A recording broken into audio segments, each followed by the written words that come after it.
The twin ports of Los Angeles and Long Beach are among the busiest in the world. Thousands of vessels, both large and small, travel through these deep, dark waters each year. But some of the most compelling stories about these waters emanate from below the surface, not above. It is not a hoax. It is real.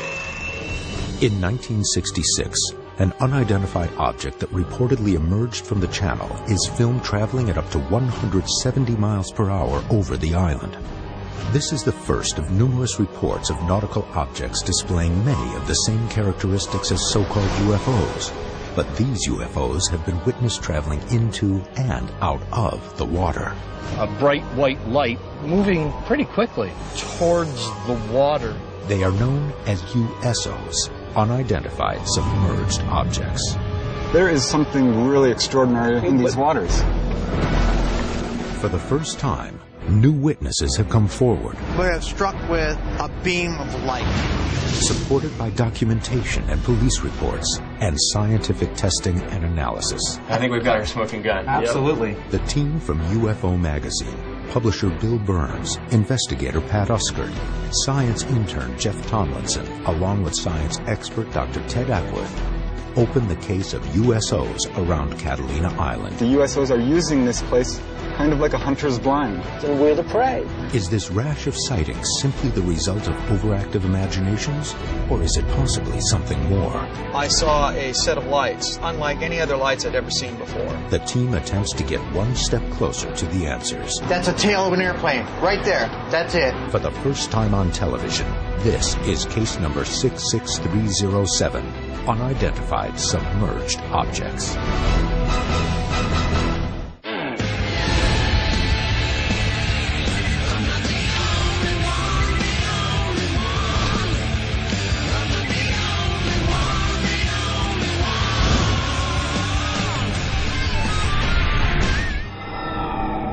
Catalina is a 175 square mile island, 22 miles to the west-southwest of Los Angeles, California. The Catalina Channel, which separates the island from the coast, is the main corridor for one of the busiest harbors in the world, the twin ports of Los Angeles and Long Beach. To most, the island appears to be an idyllic spot, but the mystery of this area stems not from what is above the surface, but what is beneath it. You are seeing an unidentified flying object. It all began on April 15, 1966, at approximately 9:45 a.m. An object with no tail and no visible means of propulsion was photographed over Catalina Island, traveling between 130 to 170 miles per hour. The film was taken by Leland Hansen. Mr. Hansen was a professional photographer working for the United States Navy. The craft, silver and disc-shaped, made no sound as it moved swiftly over the mountains and out of sight. This is the first recorded case of a UFO seen hovering around the island and over the channel. It wouldn't be the last. Here's the case.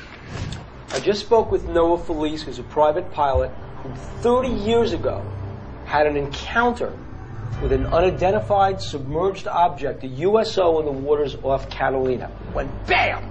The object illuminates him with a bright light, totally disorients him, and his plane crashes into what he says is a UFO in Rippers Cove. So you're saying that Noah Felice's plane crashed as a direct result of contact with a USO? That's what Noah says. Well, if we find that wreck, we might find evidence of USOs. That's right. Baywatch investigated this case 30 years ago, and they actually found the wreckage. Even if we do find it, 30 years later, aluminum under salt water, it's likely to have deteriorated. We'll do the best we can. Okay, so Pat, roll your equipment. Ted, you're doing the research. I'm out of here to talk to Noah Felice and fly the route.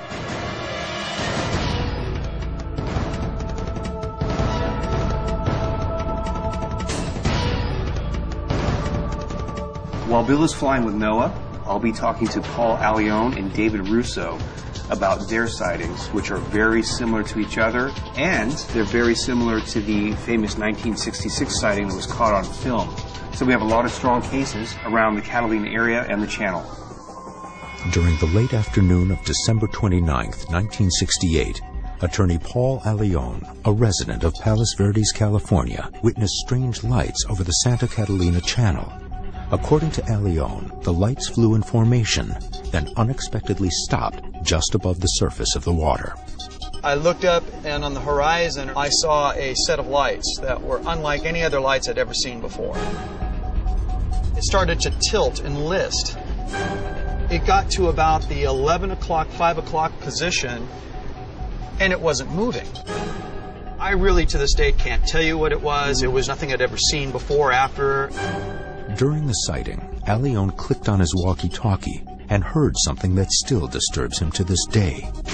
I dashed into the garage, and I did kind of a childish thing, is I went and got a walkie-talkie that I got for Christmas, and I'm thinking, hey, I'm going to talk to this thing. But what happened was I picked up a ship-to-shore transmission. The gentleman on the transmission said, quote, "That's right, Bob, I don't know what the hell it is. It's about 200 yards off my bow, and it's starting to tilt," and he started to go on to explain exactly what it was that I was seeing. And that's all I needed to freak out, and I did. The next night, when the evening news came on, one of the lead stories was, she said something to the effect, "Well, we've got an answer to all those telephone calls that we've been getting about the strange lights that were seen last night." For a story to make the news about telephone calls and inquiries, there had to have been more than just a few crackpots calling. There must have been at least dozens of people, probably hundreds of people, that got all excited, to the point where somebody felt as though they needed to offer up an explanation. It's that explanation that I found to be rather hollow. The answer was, it was these two crazy college kids that were fooling around with a weather balloon. What did you think about that? But it seems to be there's an inordinate amount of explanations that are offered up as being weather balloons. Including the Roswell crash. Now, as I look back with that knowledge, these explanations, I realize even more that, to me, it confirmed what I saw as being a legitimate anomaly. And because the explanation given was so absurd. Yeah, it was absurd, and it fit into a pattern of absurd explanations. Allione's sighting, along with the 1966 film, were the start of a rash of sightings in this area.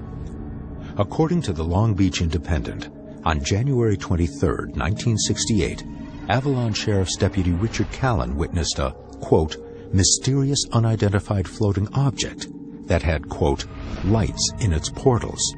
And then the object exploded. According to the paper, quote, a bright light illuminated waters around the object, and minutes later a series of flares were shot into the air from the object. Another story that swept the media was reported by the Los Angeles Times on March 23, 1977. Sheriff Sergeant Vincent Rupp received dozens of, quote, UFO sightings reported from Sacramento, Salinas, Los Angeles, Orange County, and March Air Force Base between 3:45 and 4 a.m.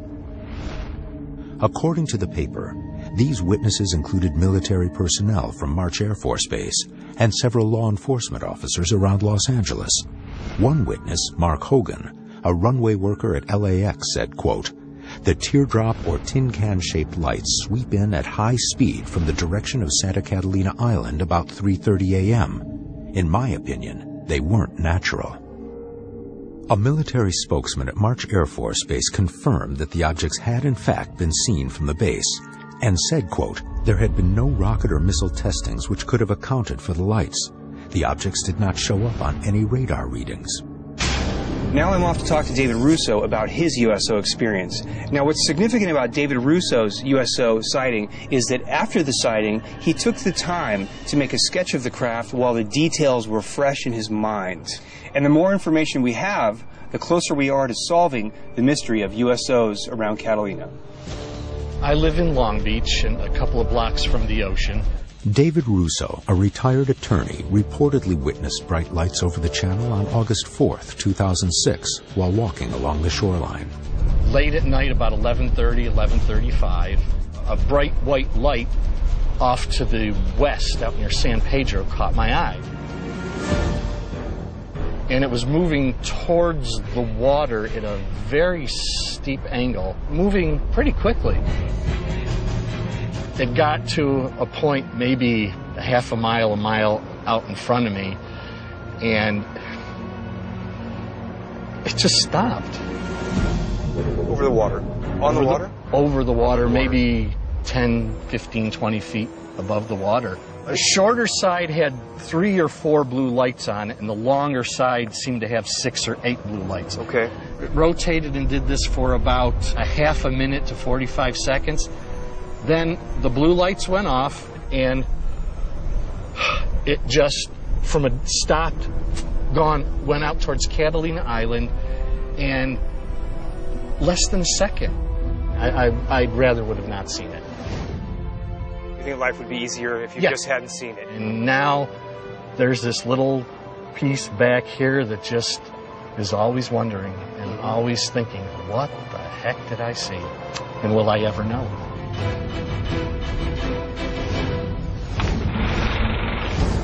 Is it possible that a USO somehow brought down pilot Noah Felice's single-engine aircraft in these same waters in 1980? That's a tail of an airplane. Right there. That's it. The dark, mysterious waters surrounding Catalina Island, one of the most active hotspots on Earth for reported USO sightings, unidentified submerged objects.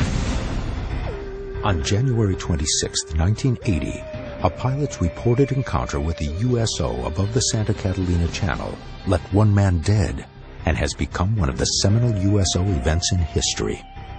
Noah Felice, a pilot with 14 years' experience, and his cousin Mark take off from Catalina Island, heading toward Las Vegas in Noah's 1972 Piper Cherokee. According to Felice, he spots an object in the water. As he loops around to get a better look, the unidentified object suddenly shoots out a beam of light that renders Noah's plane inoperable. Moments later, the plane falls over 1,000 feet into the deep waters of the channel. Noah is rescued.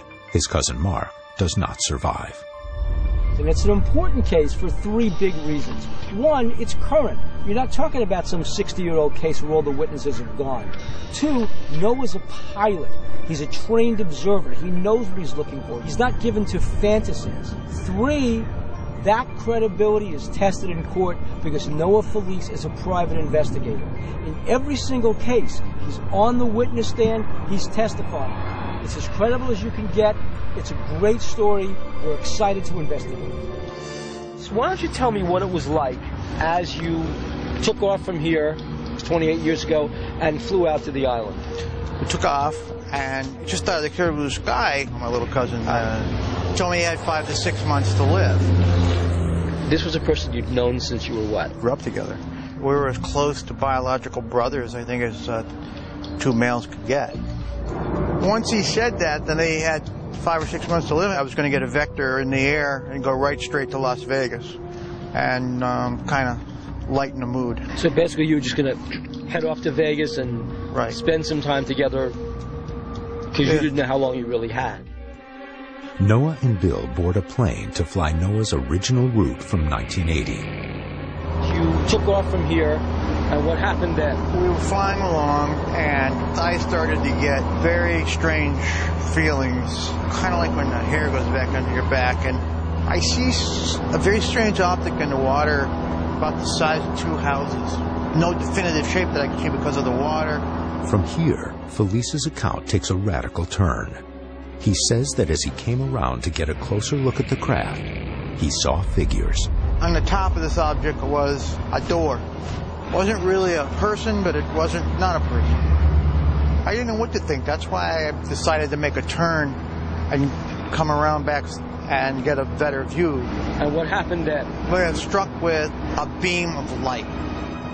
According to Felice, after he made this turn, he was blinded with an extremely bright light emanating from this object. The light tracked the plane for the next 34 seconds. At the same time, it seemed to also take control of the plane's instrumentation. It was alive. It was like a liquid light. That's when sound started shutting off. You couldn't feel the vibration in the chair from the engine. And we got hit with a second beam. The second beam, according to Felice, took even more control over the plane, finally bringing it to its tragic fate. The inside of the airplane was glowing, and I knew we were moving because the light was becoming more intense. And it seemed as though we would pass through not a doorway physical, but a doorway of a port or some sort of framework of the light. And then it was bang. Noah, along with his cousin Mark's body, were recovered by a Baywatch patrol craft 20 minutes later. Upon impact, Noah believes he would have been thrown from the cockpit. His seatbelt would have been torn, and the windshield would have been certainly destroyed. But no such trauma occurred. Noah only sustained a concussion and a broken leg. Noah is convinced that he was somehow rescued by the USO, and he further believes that when the plane is found underwater by the team, both seatbelts will be fastened and the windshield will be fully intact. It was unbelievable. I was freezing. I remember blood everywhere. I mean, it was horrible. It was bad. I was dead for 15 to 20 minutes before they found me. Dead for 15 to 20 minutes? That's close to a medical impossibility. Theoretically, after blood stops reaching your brain for something like 5 to 7 minutes, your brain cells shrink and you become brain dead. And the other thing, I don't understand why the sharks didn't get me. We're going to go down to the bottom of that trench, and if that plane's down there, we're going to bring it up. Let's see what we can find. We've just flown the route with Noah Felice to see where the USO shot him down. Now, it's up to Pat to get out there to find the wreck. Noah said he doesn't remember getting out of the cockpit, but he had no cuts or scratches on him. How did he get out of a cockpit if not through the windshield? Is the seatbelt attached? If it's attached, that gives credibility to his story that the aliens took him out of the seat. And what about the instruments? If we find an instrument magnetically locked in a certain position, it'll tell us what hit that plane. To solve this case, we've got to find that plane. Let's shove off. Coming up now on our first point, where the Avalon Sheriff Station is saying their report says the wreckage lies, which is on Empire Landing. The Isthmus Baywatch says it's over in Rippers Cove. The team has secured the reports from the Avalon Catalina Sheriff Station. It says there are two probable locations for Noah's plane, Empire Landing and Rippers Cove. Both locations are approximately 8 miles from Avalon and are on the Los Angeles side of the island. The team is heading to the first location, Empire Landing, where the water's depth reaches 60 feet.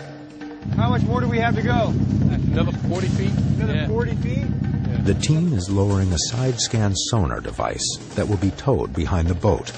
Side-scan sonar bounces radio waves off the bottom of the channel and sends a signal back up to a computer on board that converts the soundings into a picture. Joining the team are the sonar operators from Aqua Survey. What would a target look like? What should I be looking for on this screen? High reflectivity, metal. So anything that's too straight, anything that looks joined, anything that's not curved, doesn't look eroded. Right. As they say, it's sort of like pornography. You can't describe it, but you know it when you see it. The team arrives at Empire Landing. Now, are we in the area right now, in the target area? Yeah, as we're coming up on it. The Aqua Survey team begins their sweep and will scan along parallel search lines called transits. Each transit takes approximately 30 minutes to cover. According to the Avalon Sheriff's report, the plane should be along one of these transits. So what's that? Won't see move. Gary, are we close to the site? We're close. You should definitely start looking. Yeah, we've just gone through a debris field there. Right, but he says that debris field is bull kelp.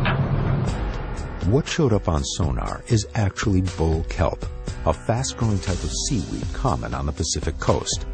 The density of the kelp has given a false reading on the sonar. Do we think it's a plane? I don't think so. I don't think so. Pat? No, it didn't look like a plane to me. That's a negative. The team has confirmed that the wreckage is not at this site. It heads to the second possible location, Ripper's Cove, 4.5 miles to the east. I feel the urgency to follow this route 4.5 miles east of the Isthmus, and I'm sure we're going to hit that plane between here and that peak. I want that plane.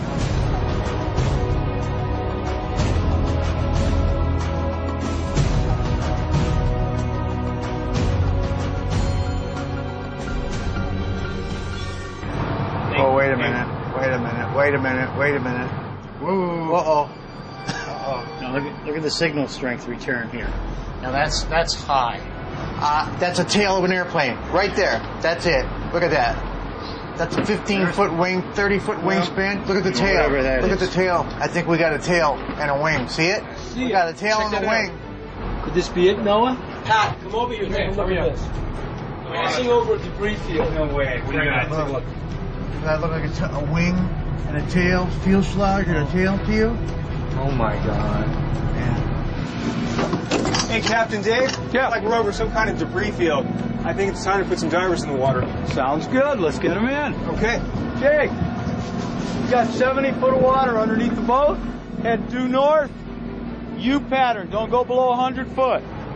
Okay, Jake, if you find the wreck, I want you to look to see first if the windshield is intact. I want you to look inside the cockpit if that's intact. If the cockpit's intact, look to see if the seat belts, either one, are still hooked up. After the crash, Noah claims he was removed from the plane by an unknown entity, possibly the same entity that brought the plane down. Noah was rescued outside of the plane. The only way out would have been through the windshield. If the seatbelt and windshield are intact, it would support Noah's story of what happened. Noah, to give him the tail number? That's 81 Mike. 81 Mike. Good luck. Bring her up for us.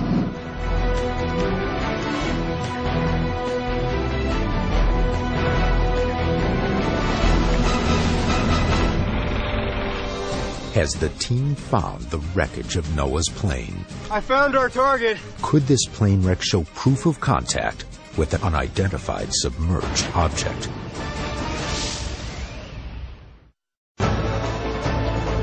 In January 1980, an unidentified submerged object shoots a beam of light at pilot Noah Felice's plane, causing it to crash into the Santa Catalina Channel. The team is now searching for the downed plane. If they find this wreckage and the windshield is intact, they may have evidence of USO contact.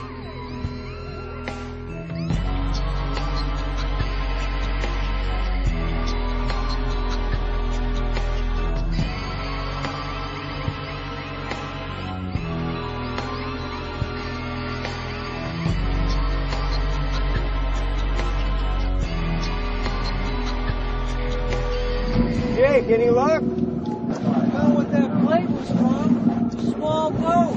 What? Small boat.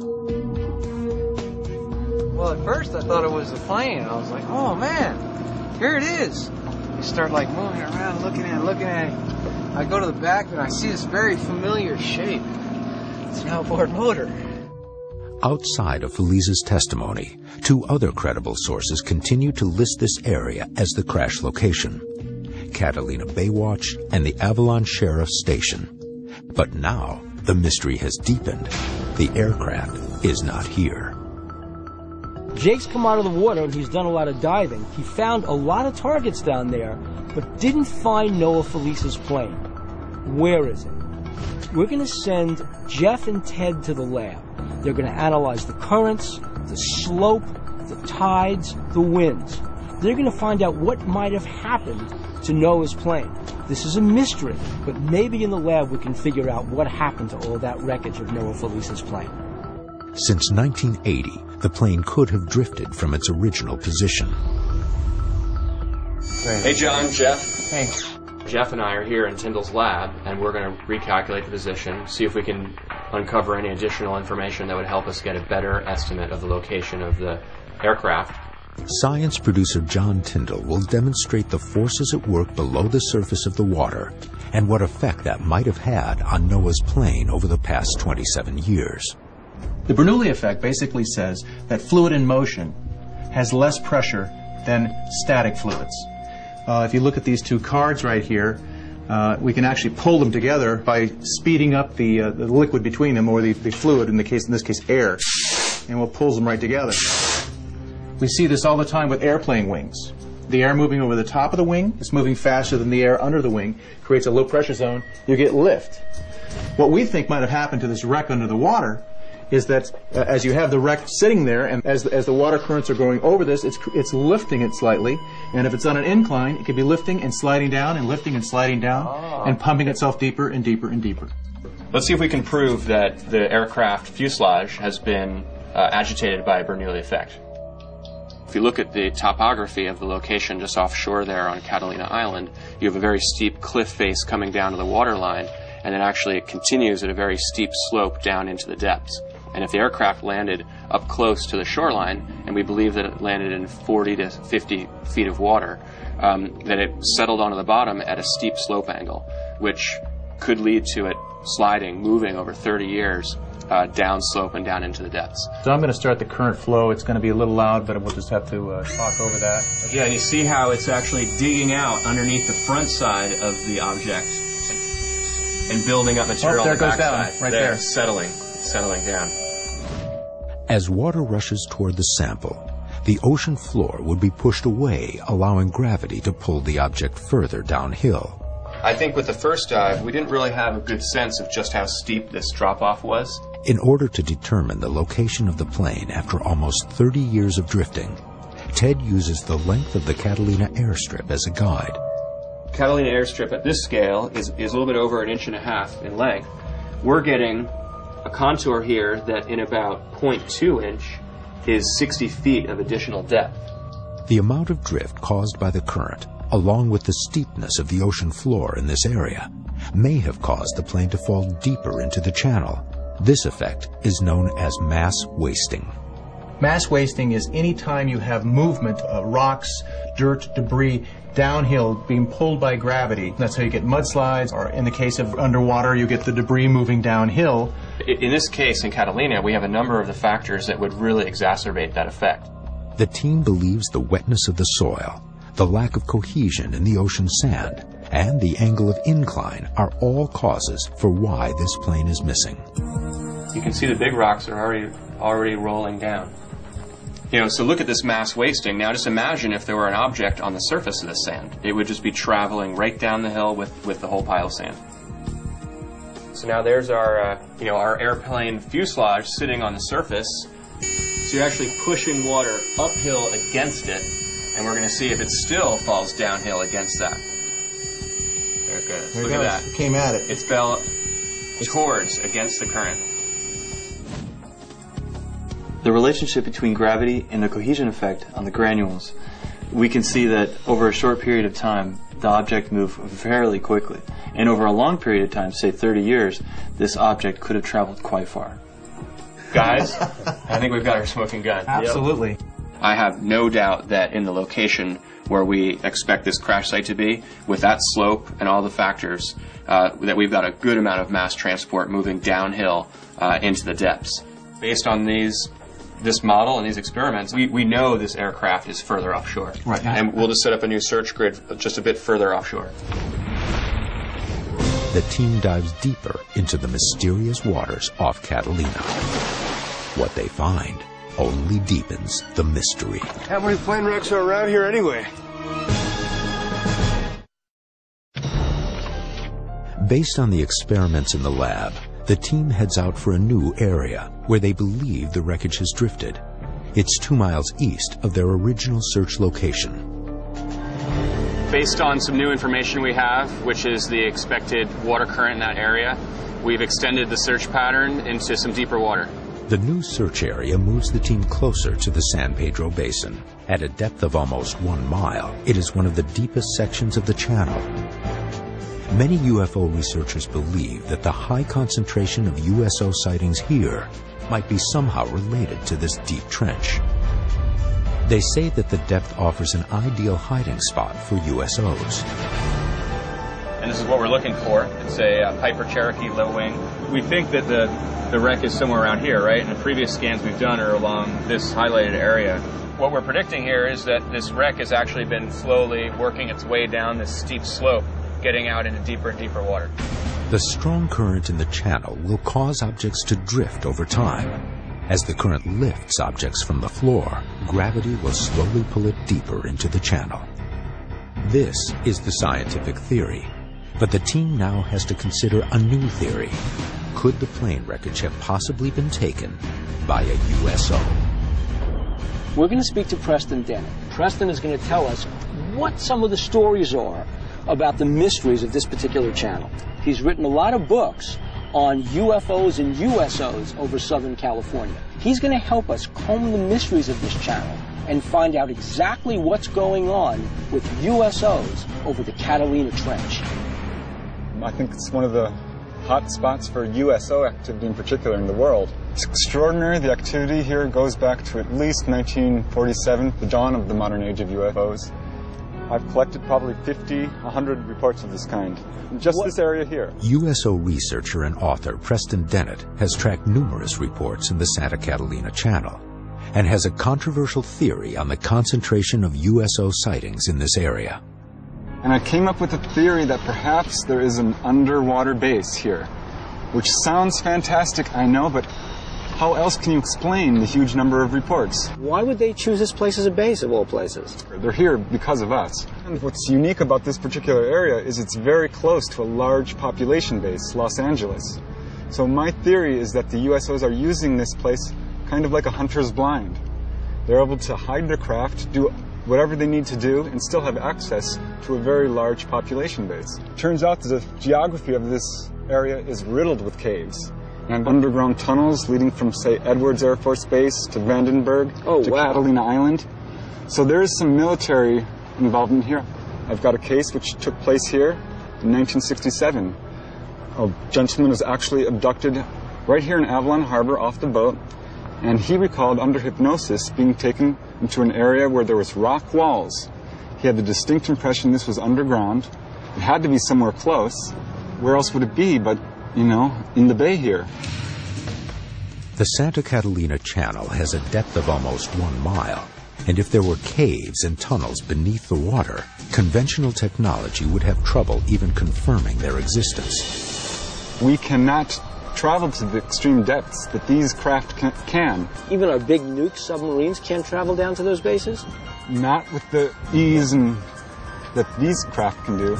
These craft are able to actually come up out of the water and fly straight up. We have nothing that can do that. Had you thought about what kind of technology it takes that they may have to do this?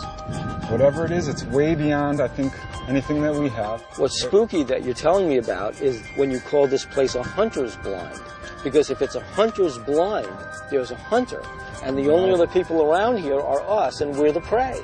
I know. It's a little disconcerting. I think the witnesses, they come to the realization that we are not alone, and that we have not been alone for a long, long time.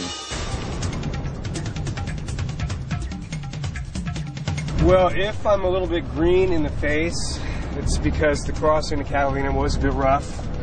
We had about an hour of bouncing on 8-foot swells, so that didn't really go well with my scrambled eggs breakfast that I had this morning. Let's get this fish in the water. Yeah. Okay. Captain Ray Arnst has been sailing the waters of the Catalina Channel for over 20 years. Okay, we're set up and rolling. Let's make it record. We've got our side scan sonar in the water, or fish as it's called, and we're going back and forth on our grid searching for our target. Got a little bit of a hit on the side scan. What we want to do now is we want to run the sounder over it, see if we can find a target. So what does the hit look like? Cylindrical. Cylindrical. Like an aircraft fuselage, perhaps? Yes. Would we not also see wings or anything else? Why would we only see the fuselage? Could have broken off on impact. It could be the orientation where you can't see the wings. Maybe you're looking right down along the way. Lots of reasons. The team continues its search of Ripper's Cove. Hey, Ted, better take a look at this. What do you got? I got one that looks just like an airplane on the side scan. Excellent. Very distinctive. Looks like an engine, wings, That definitely looks like an airplane. Wow, so it's not just a target, it actually looks like a plane. That's an airplane. Actually, I'm going to go in the water with you this time. Let's both go. I'm really excited that we have a target that actually looks like a plane, and there's a high likelihood that this is the plane. If he was taken by extraterrestrials from the craft, the windshield wouldn't be broken, and the seatbelt should still be intact. So I'm hoping to find a windshield that is not broken and seatbelts that are intact, and that would lend credibility to his story of extraterrestrial contact. Pat and Ted search a plane crash site at 33 degrees 27 minutes north and 118 degrees 25 minutes west. The wreck sits approximately 100 feet below the surface. It is a small, discolored plane that matches Noah's description. Could this be Noah's plane? And if it is, can the team confirm that it was brought down by an unidentified object?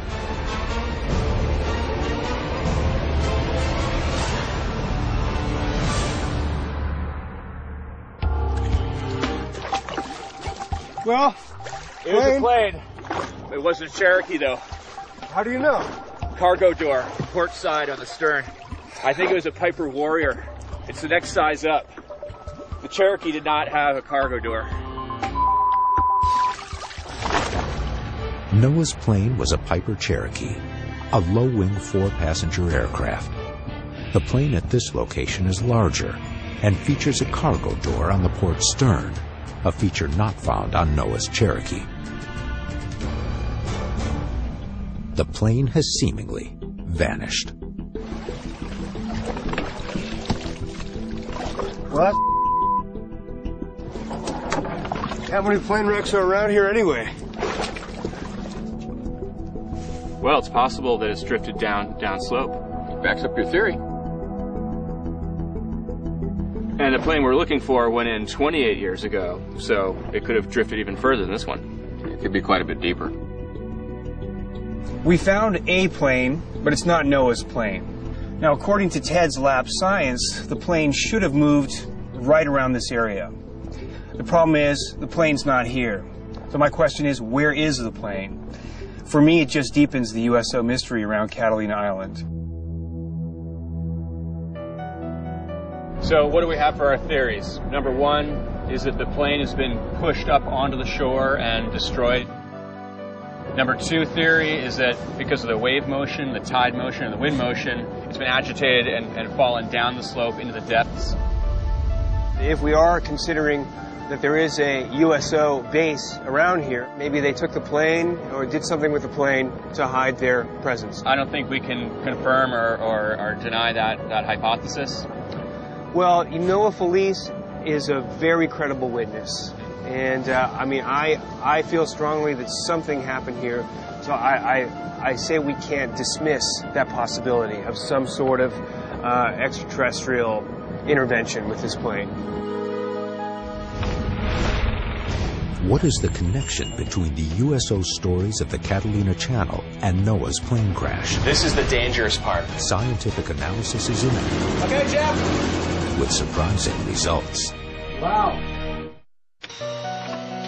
In 1980, pilot Noah Felice asserts that his plane was attacked by a beam of light that took control of his craft and caused it to crash. The team wants to know, is it possible that an aircraft could be disabled by an electromagnetic pulse? Speculation is that this USO sent an electromagnetic pulse, or an EMP, at the aircraft, disabling it, so he found himself with no power and crashed. The team meets at Tyndall's lab to test this hypothesis. This one's going to be a little bit dangerous, but I think it's going to give us some amazing insight into the case with Noah Felice and the USO. We're going to see if our strong EMP pulse can disable the function of the engine. We've taken a very, very powerful electromagnet. Turn it on a little bit there, Jeff. You can see it holds the magnet. Now turn it off. Okay. This magnet is unlike your regular magnets, which have a north and south pole, and they remain that way. This magnet is an alternating current magnet. It's working off the AC, and it's fluctuating back and forth. Now that means we can induce current That is to say, we can take this magnetic field, put it in close proximity to this steel bar, and cause the electrons to flow in that winding, and it'll light this light. Okay, Jeff, turn that baby up. There, you see the light coming on? This demonstrates how you can actually create and control and direct a magnetic field and apply that to some other object without even touching it, from distance, and induce an electrical current. The electrical current used to run the airplane engine could have been interrupted by a strong electromagnetic force. If the reports are true, and the object did indeed shoot a strong electromagnetic beam that engulfed Noah's plane, that beam could have shut down the engine. In the magneto of an engine, basically on the flywheel, you have a permanent magnet. And what happens is, as the flywheel goes around, it passes through this coil and generates an electrical impulse, which comes up to the spark plug and fires the engine off. So what we're going to try to do now is see if we can induce a current that this engine is not counting on that'll cause the spark to die and the engine to die, as was alleged in the USO incident. What we want to see is that if we can, for all intents and purposes, model an aircraft engine, generate our own EMP or electromagnetic pulse, and disable the function of the engine. Guys, this is the dangerous part, so stand back. We have an EMP generator, which is basically a high-powered electromagnet, and we have an engine, and we will direct the magnetic field at the engine and see whether or not we can disable it. Clear? Clear, prop.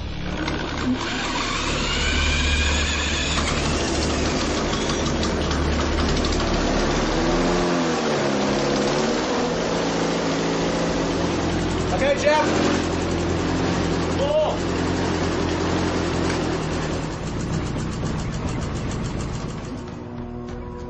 Okay, got it, Jeff. Wow. Wow. Well, that did it. Well, this was a small demonstration of what could have happened at a larger scale, but it did demonstrate that as you got the magnet close in, it overpowered the coil here, disrupted the flow of electrons to the spark plug, and disabled the engine. It occurred to me is that airplanes, because everything is lightweight, not much steel, not much iron used, which are things that could diffuse a magnetic field. So if there was a magnetic field focused at said airplane, it wouldn't really have a whole lot stopping it before it did get to the magneto or other wiring. So could you possibly induce, through this electromagnetic, too much energy to the spark plug and possibly cause it to do something?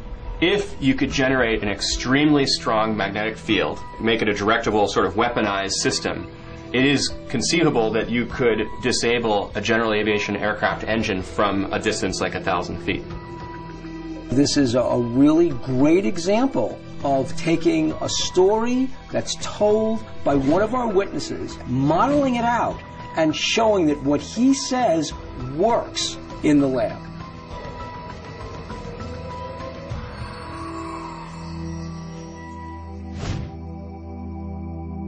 I believe that this area is some kind of UFO hotspot based on the highly credible witness testimony alone. I think it's all mostly anecdotal evidence. It's testimony and stories from people. And frankly, without finding that aircraft, I don't have the scientific evidence, the meat that I can get into to really come to any kind of conclusion. Well, where are you with Preston Dennett's theory that the USO itself took the object because there were traces of that USO on the object? If we're to believe that they intervened in Noah Felice's crash, then we can't deny the possibility that they intervened again and did something with the plane. The science behind USOs says it's enormously possible. Our witnesses that we've interviewed, phenomenally credible. In fact, their stories are frightening. We have documentation going all the way back to Christopher Columbus, and from Christopher Columbus all the way to recent calls to the sheriff's station up in Lost Hills that people have seen USOs. You put all these together, and I believe that USOs are real. I believe they're real. I believe they're out there. I believe they're here and have been here for thousands of years.